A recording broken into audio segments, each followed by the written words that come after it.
Today is the third day of our autumn 7-day session. It's 17th of May 2016. And we'll be continuing on from where we left off yesterday. We looked at the story from Hidden Lamp, the old woman's enlightenment, and Master Hakuin's teaching.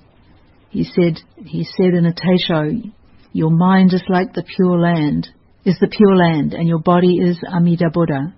When Amida Buddha, mountains, rivers, forests and fields all radiate a great light. If you want to understand, look into your own heart. And this is an old woman who heard this and did exactly what Hakuin instructed.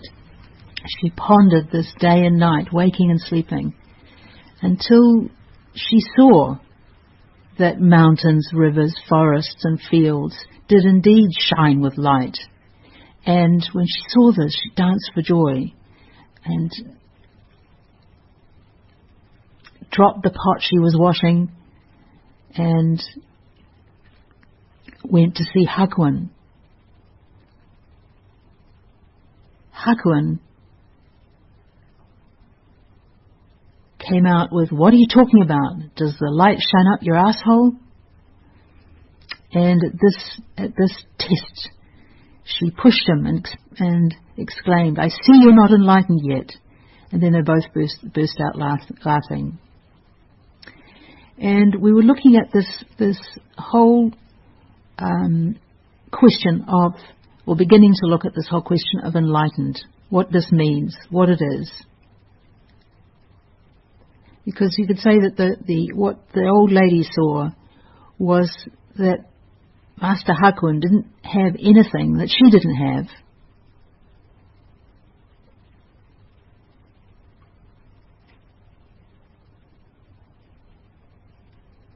Now, if that's the case, what's all the fuss about?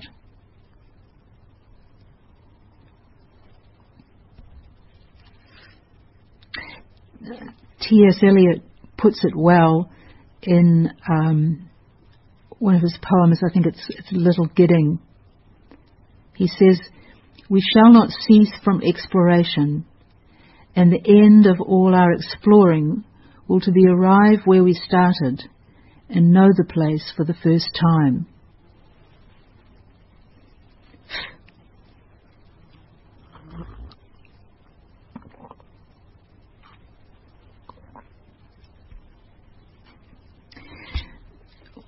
What we're going to do today is explore this question of what can and can't be said about enlightenment through a kind of a case study.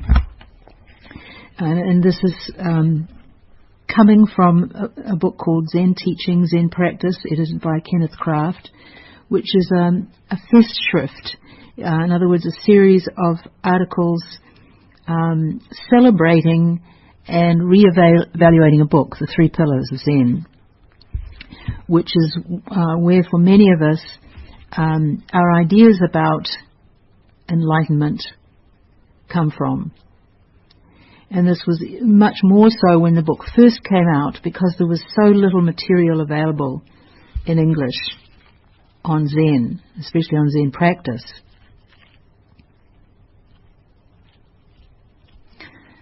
So we left off, and the article we're reading from is called Seeing the Ox, A Second Look, and it's by Roshi Kapleau.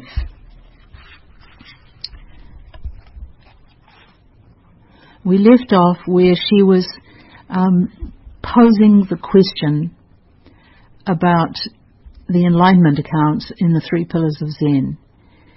Did they point the way or did they mislead? She said that his stories are really a kind of double-edged sword. For some people,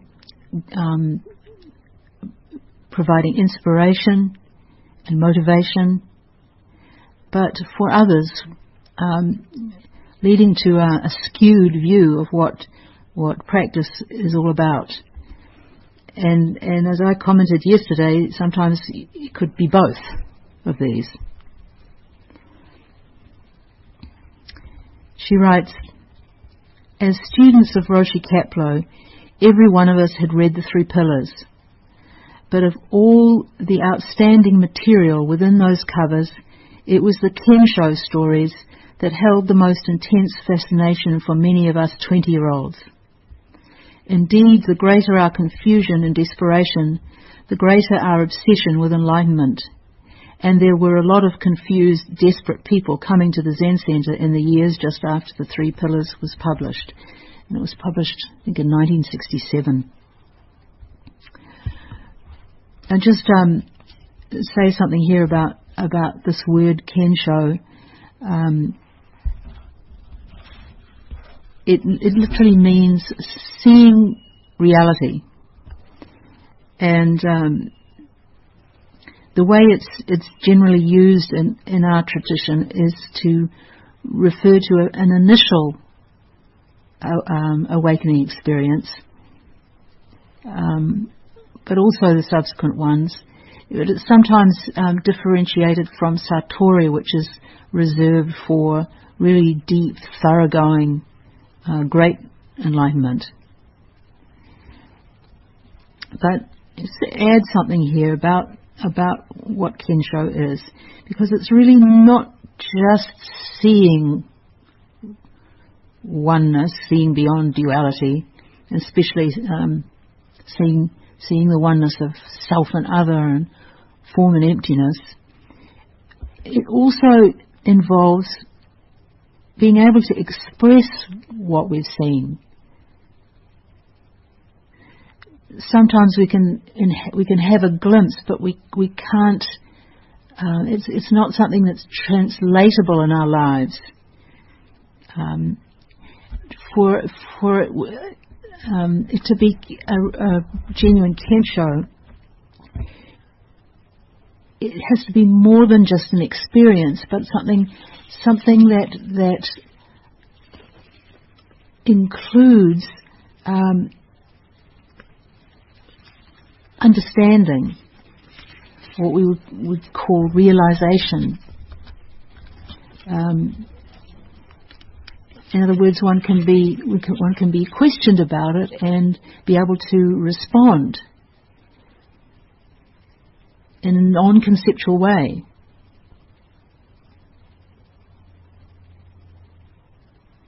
And actually, even realization is only half, because we have to take that understanding that we have and apply it to our lives. And that can be a big task. We get a glimpse into no self, but we still have a self. So we're definitely, or identify with a self would be better to say. And so it takes work to bring our life into accord with what we've understood.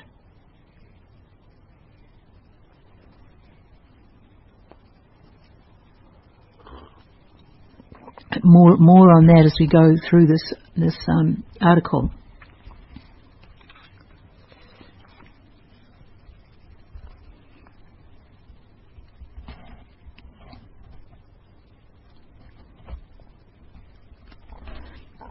For most of us, the lure of Kensho was impossible to resist. After all, it seemed to promise exactly the sort of life-altering experience we were searching for. And then she gives 3 different quotes from the Kensho accounts. First one is Mr. K.Y., a Japanese executive. Then, all at once, I was struck as though by lightning, and the next instant, heaven and earth crumbled and disappeared. Instantaneously, like surging waves, a tremendous delight welled up in me, a veritable hurricane of delight. This limitless freedom is beyond all expression. And then Mr. K.T., a Japanese gardener. I felt that through the experience of enlightenment, the human mind can expand to the infinity of the cosmos. And then Mr. A.K., a Japanese insurance adjuster, I overflowed with joy which beggared description. And then Roshi Grafe comments, this was heady stuff, and we were enthralled by it. In fact, we were so focused on this one goal that we actually kept track. She finally had Kejo, we would hear whispered excitedly after a sesshin, and we would slip over to our Dharma sister to give her a meaningful hug. It was such a strong sesshin. 5 people broke through, we would gloat. Moreover, we believed that people who were enlightened were special, certainly more advanced spiritually and genuinely on a somewhat higher plane than those who had not yet seen into their koan. Never mind if the newly awakened Dharma brother became inflated with pride. Never mind if his ego still asserted itself in outrageous ways. He was enlightened, and that was what really counted.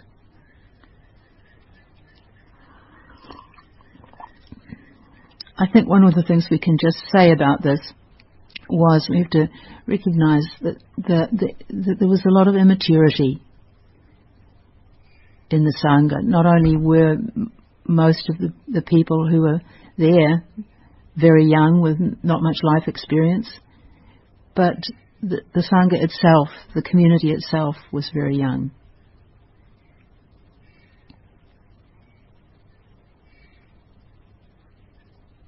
The promise of Kensho was a driving force of amazing power. Convinced as we were that enlightenment was the sole way to attain peace of mind, we committed ourselves to practice with a fierce, single-minded intensity. We had read the accounts and were certain that our lives would undergo cosmic transformations. We would emerge whole and complete, healed in body and mind. We can perhaps smile at the immaturity of these sort of overblown expectations, but I think we can also feel admiration for the faith that is behind them, and that faith can take you a long way. The turbulent 60s and 70s brought seekers to the Rochester Zen Centre in droves. Sessions at that time held every month were always oversubscribed. Often more than 100 applicants vied for the 60 or so seats available in the Zendo. People had to be turned away, which meant that a system or principle was needed to decide who would contribute most to the session and who would benefit most from it.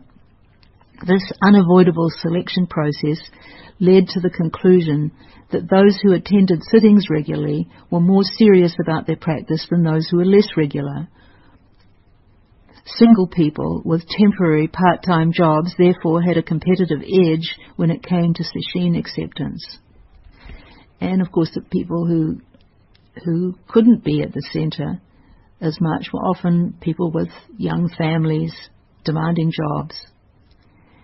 And there was still, although things had changed greatly when we were there was still a residue from those days, which was a feeling among people who had families at that time that they were sidelined, not seen, not valued, and that their practice was somehow seen as being less than those who could be there round the clock.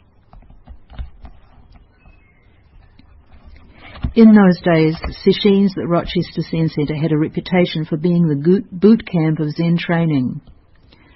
Roshi Kapleau's teishos and the monitor's encouragement talks were geared toward helping people summon the determination and energy to break through their koans, justly described as difficult to penetrate, difficult to unravel, difficult to enter. It was not unusual for students to sit through an entire 7-day session with only a few hours of sleep. Participants would routinely skip meals to dedicate themselves to zazen, sometimes going without eating for several days. The kyosaku, was used incessantly, some would say mercilessly, to rouse sitters to a fevered pitch. On the last few nights of sesshin, those working on the koan mu were encouraged to bellow mu during the final round of zazen. Then, at the next bell, everyone would jump up to do a type of running meditation, which generated even more energy.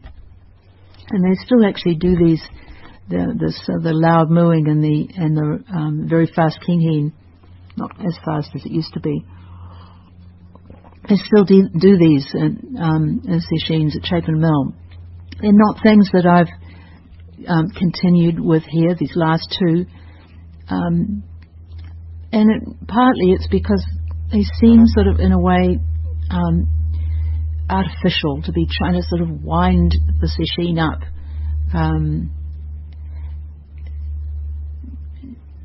When by the last night, there's usually plenty of energy in the sesshin, and no need to sort of artificially pump it up any further. Also, when we started having sesshins, we didn't have so many people working on mu, and so the loud mooing wouldn't really have been effective. But then, not doing it, we found that sesshins were equally powerful. Some of these other things are going without sleep and food, use of the kyosaku very intensively. My guess is that for some people these things would have been helpful and others not. And I know for myself, having read these kinds of accounts and hearing of other people's experiences, I tried out going with very little sleep and found that it really was only helpful up to a point, and beyond it was counterproductive. But really the only thing I got out of that in trying to not sleep was learning that it wasn't something that worked for me. But I can't speak for others.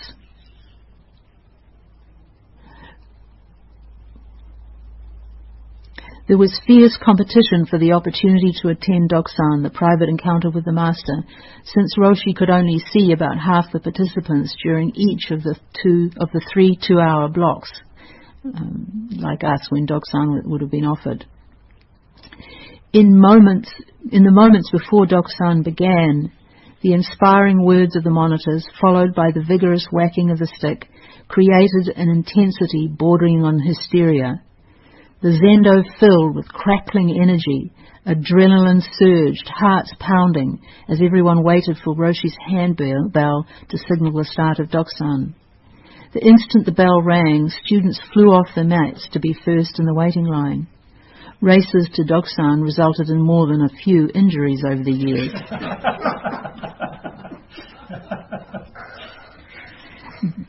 That reduced in my time, but I still know quite a few people who drew blood going to Doksan. Once, Bowden Colheed and I, responding to the bell, jumped off our mats at precisely the same instant. As we hurtled through the zendo doors, we collided, falling to the ground in a heap. The people coming from behind did not even slow down. They just ran around us like a stream flowing past a rock. As for us, we helped each other up, dusted ourselves off, and resumed the race. Now, this is Sunyana Roshi's version. The version I get from my teacher, Bowden Roshi, was different, actually. His version was that she pushed him down and got and got him first.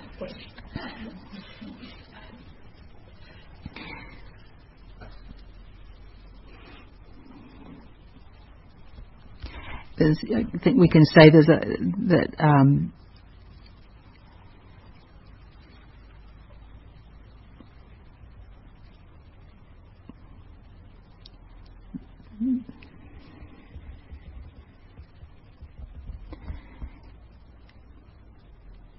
me just read a little bit more and then comment.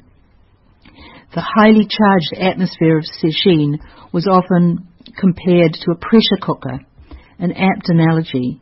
The pressure was so great that people occasionally broke under the strain. The sound of the kyosaku alone, even without feeling its stinging bite, was enough to dissuade some sitters from attending a second sesshin. All this was done for the purpose of helping students come to awakening, and it worked. It was a rare sesshin conducted by Roshi Kapleau where no one broke through.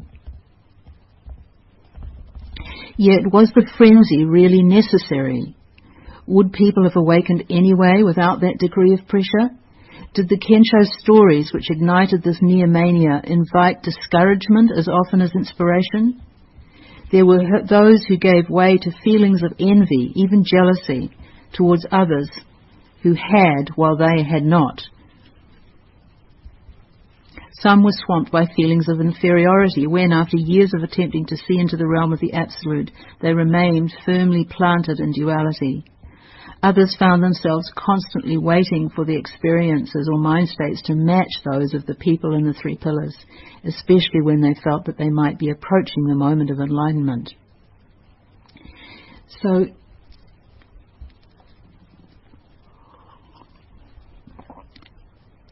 this approach, we could say that this approach had quite a shadow side to it. Yes, the craziness of those Doksan rushes generated energy, and you'd have to be present running in those rushes. So you would arrive at the Doksan line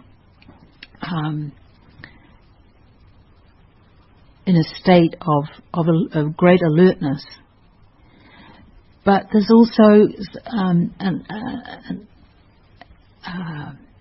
a kind of unpleasant competitiveness in this, which we see in this story of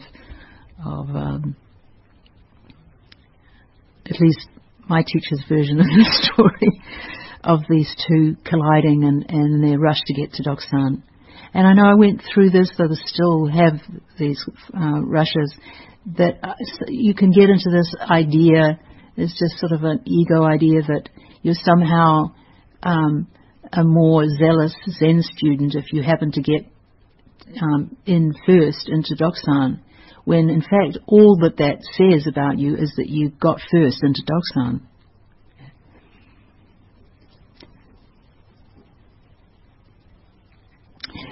Perhaps the more disturbing kind of shadow side is the fact that some people were traumatized by this highly charged kind of atmosphere. By the time we got there, this wasn't happening. Most of the stories we heard were in the past tense.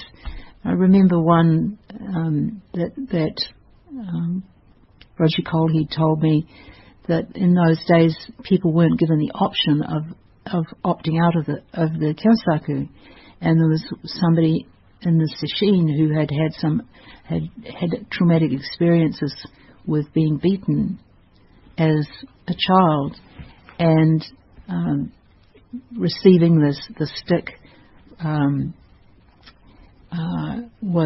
it just should not have happened at all, and he wet himself in the zendo, the mat, and I don't remember now what the outcome was, whether he left immediately or later, but terrible abuse, really. When we started in 1982 the workshop in Sweden, and we get a whiff of this style, this very vigorous, macho kind of style, just in the way that the kyosaku was used at the workshop. It was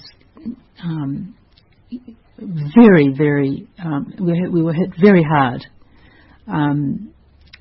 A few weeks prior to this, I'd had an accident. We were living in London in this piece of lead light stained glass panel. It fell on me while I was sitting in the bath, and I got a very serious cut on my shoulder, which had required some surgery and a skin graft. And I was still recovering from that when I went to Sweden and participated in the workshop. And it took fairly steely nerves to allow myself to be hit a few inches away from where I still had this healing shoulder happening.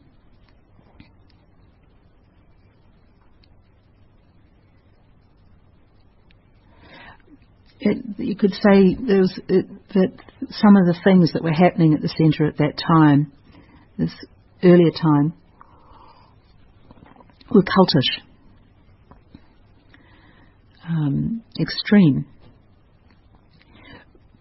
But there was a genuine belief that motivation was to help students come to awakening, and perhaps because of this genuine motivation, over time the approach was changed. By the time that we went back for training in 1986, when our teacher was just taking over the centre, the style of the training was becoming more moderate.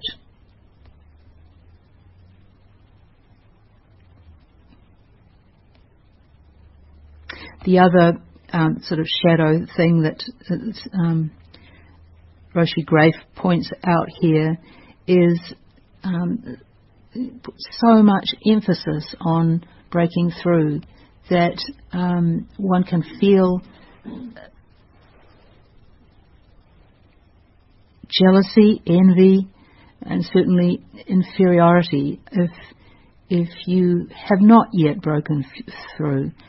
It was very hard for me when Richard passed his koan.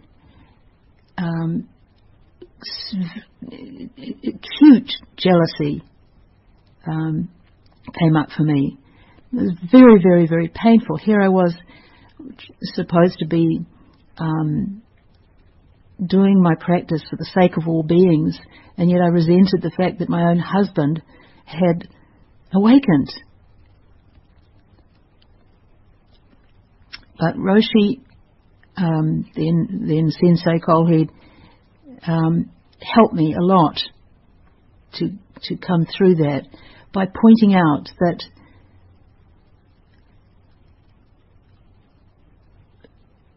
I was doing the necessary character work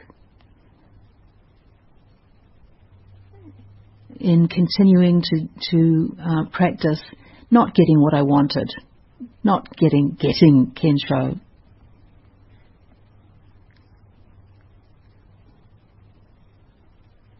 And this is what, because the emphasis in the three pillars is so much on these breakthrough experiences, that there isn't so much about all the character work we have to do. And some of us do it before we have a breakthrough and lay the groundwork. Then there are cases of people who have an early insight, but then what do they have to do after that? They have to do the character work.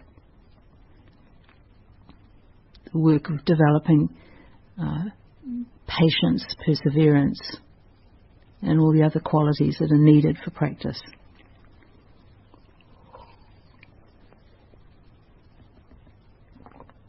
Humility.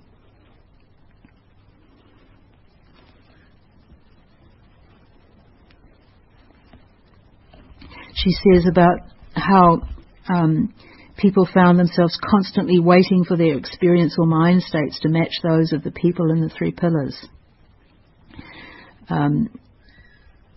This I think is one of the real traps. If we latch on to these experiences and become greedy for them, that we read in the three pillars, is that we create this idea in our mind about what an awakening will be like, and then we hold that up and think that we know what it's going to be like, and when it isn't, what we're experiencing isn't like what we think it should be, we get discouraged, or we reject what's happening, and or think that it should somehow be some other way, and all of this gets in the way in a really big way. I had a friend give me a blow-by-blow account of the sesshin in which he saw into his koan, and then one sesshin I tried to sort of reproduce what he'd done myself, and this was the sesshin where I tried to go without any sleep, and it's just silly to try and do that, and it made me kind of circumspect about relating my experiences to others, in case that it would that it would get in their way. But on the other hand, these stories can be an inspiration, be a spur. In his article in this book, Roshi Kapleau tells his own story in this regard. He says, the true inspirational power of a Kensho account kicks in when, instead of provoking wistfulness and envy, it directs one back to one's own practice. I weathered physical pain, disappointment, frustration, and self-doubt for years before a particularly stirring Kensho account galvanized me to reach the next level of effort. The author of the account, which was published in the Rochester Zen Center's quarterly periodical, was an uncle figure of whom I was very fond. We had sat next to each other through many sessins, but I had thought, in my ignorance, that he was too intellectual to come to awakening. His vivid description of his own travails and sudden turnabout had an electrifying impact on me, evoking tears of joy. Gone was the ache at reading of another's success. Instead, a profound new conviction arose. If he could do it, so can I. My faith now unwavering, at the next sesshin I finally passed the koan mu. So this is the non-shadow side, I guess, of these accounts.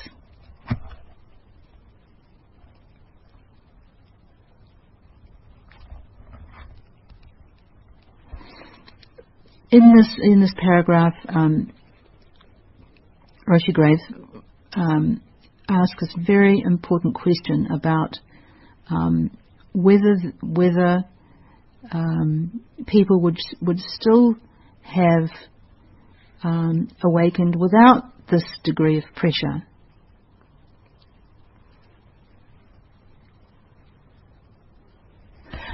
Maybe not so many people would have had a so-called breakthrough. But another question arises then, is if that pressure cooker style was needed, was that Kensho, in a sense, a kind of forced breakthrough? If a breakthrough is forced in this way, really kind of extruded through these extreme conditions, then it probably won't be able to be sustained afterwards. Because our realization is made up of two aspects. One is certainly the seeing into reality seeing reality, you could say. But the other side is developing a stable mind. And maybe you can have a forced insight, but then you may not be ready for that insight if your mind is not really stable and steady to kind of hold that realization. It can be a little bit like a flower that's made to bloom inside a hot house, but then which shrivels up when it's taken outside.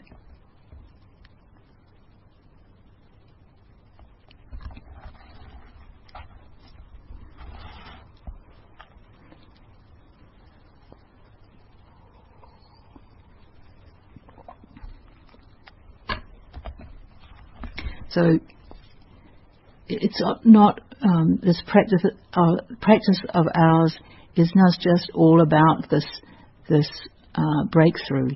It's a whole range of things. It's developing our characters, and it's also the shamatha side of things, or developing this stabilized mind that can hold insight into emptiness. She continues, and this is in a sense response to these questions about the value of or shadow side of the Kensho accounts. She writes, in fact, the fact is that Buddhism is a religion of enlightenment. The teachings of Shakyamuni Buddha, which proclaim that all sentient beings have the potential to realize their true nature, spring from his profound awakening. We can say that enlightenment accounts are a kind of upaya, or skillful means, to encourage practitioners to do the work necessary to come to realization. Like the parable of the burning house in the Lotus Sutra, in which people must be induced to flee a fire, we are emboldened to leave our state of suffering by the promise of treasures yet to come. In that story in the Lotus Sutra, it's a sort of parable where the Buddha is depicted as a wise father who has to entice his children out of their burning house by offering them beautiful toys, carts. So we could see that the promise of treasures in these enlightenment accounts. Even if the treasure turns out to be gold dust rather than gold nuggets, still it is something, and we have confirmation that we are travelling in the right direction. Without the first-hand accounts to point the way, Zen practice might well have become nothing more than a new agey search for tranquility or states of bliss.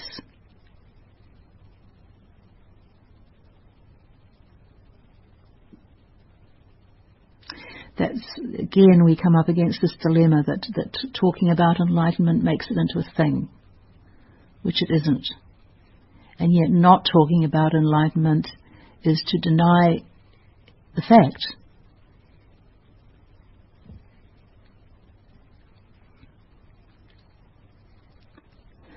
She continues, there is nothing heterodox about divulging Kensho experiences.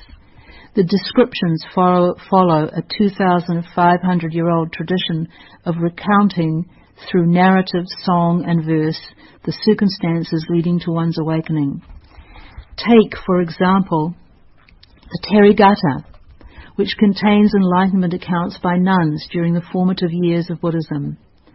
In Nun Duttara's story we read, seeing the body as it really is, desires have been rooted out. Coming to birth is ended, and my cravings as well. Untied from all that binds, my heart is at peace. Or Sundari Nanda, who sings, I am careful, quenched, calm and free. While Patachara says simply, When the lamp went out, my mind was freed.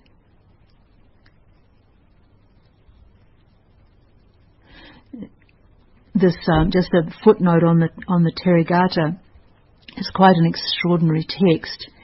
It's the earliest known collection in the world of women's religious poetry. There are 73 poems collected in this one book. But what is more extraordinary is that these poems were handed down orally for 600 years before they were written down. We get a sense of how highly valued and respected these accounts must have been for them to be passed on generation to generation for that length of time. Of course, we don't know how many were lost. There may be many more accounts that did fall by the wayside. But we can be grateful for having these stories, grateful that they were preserved. And we can be grateful to the Buddha for teaching those women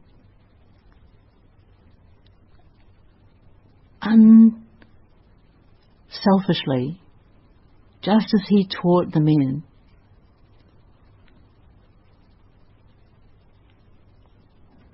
It's probably hard for us to really comprehend quite how revolutionary it was that there was a nun's order in the Buddhist Sangha.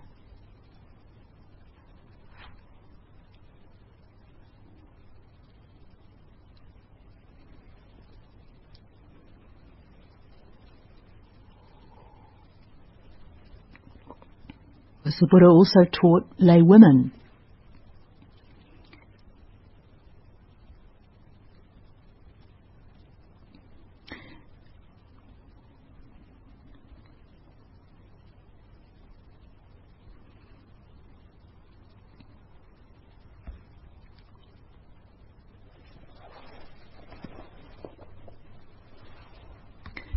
Back to our text.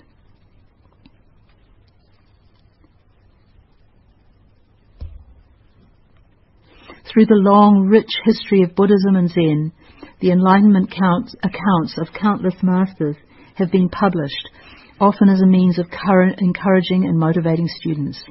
The Transmission of Light, a Zen text by Keizan, contains the Enlightenment accounts of 53 ancestors, from Shakyamuni Buddha through the medieval Japanese master Eijo. And of course the koans themselves are very often stories around someone having an insight.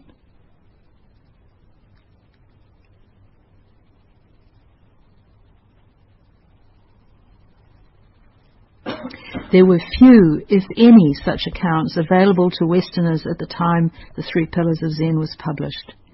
Furthermore, it was somewhat of a revelation to learn that Westerners, both men and women, also had Buddha nature and could awaken to it. In the stories, we recognize ourselves and sense that we are not alone in our spiritual gropings. As Zen Master Dogen said, the Buddhas and Bodhisattvas in the past were like us, and we will in the future become Buddhas and Bodhisattvas. This is a line that from the repentance ceremony we do at Jukai and at other times. If even one desperate person could find a way out of her misery and come to awakening, then surely there is hope for us. I know this was the allure for me in reading those accounts. Ordinary people, people with jobs and families, not hermits living away from civilization, just people like us who had these experiences.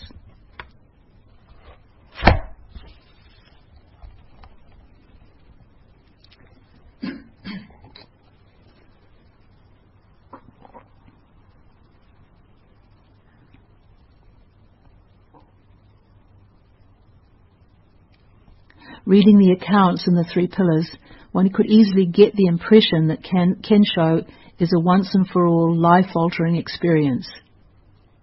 And here she again makes some quotes from the book. A lifetime has been compressed into 1 week. 1,000 new sensations are bombarding my senses. 1,000 new paths are opening up before me. And that was Mrs. A.M., an American schoolteacher. Or Mrs. LTS, an American artist. The world no longer rides heavily on my back. It is under my belt. I turned a somersault and swallowed it.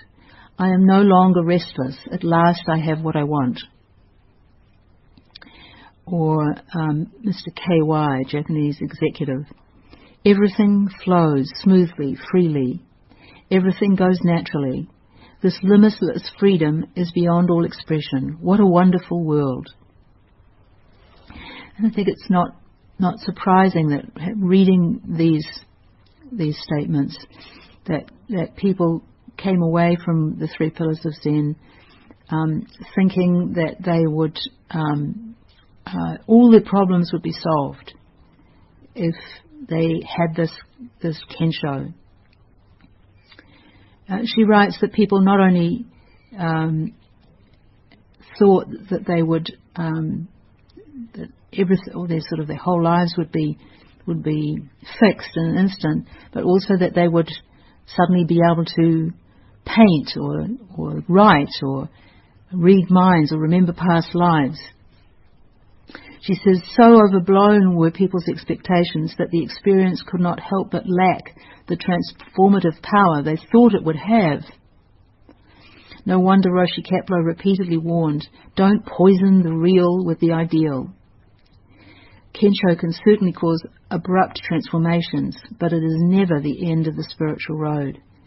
I think of what Sunya Kolhed, my teacher's sister, who's also a Zen teacher, said when she passed her koan at the end of the session. Roshi Kapleau came up to her and whispered in her ear, now the real work begins.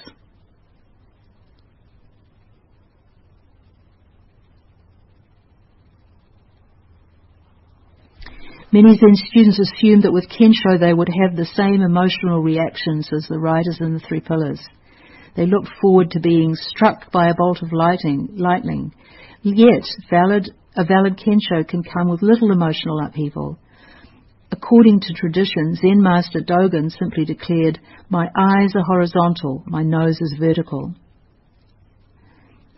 While there were definitely those who responded with shouts of joy and tears of gratitude, others were chagrined to find that they did not experience any drama at all.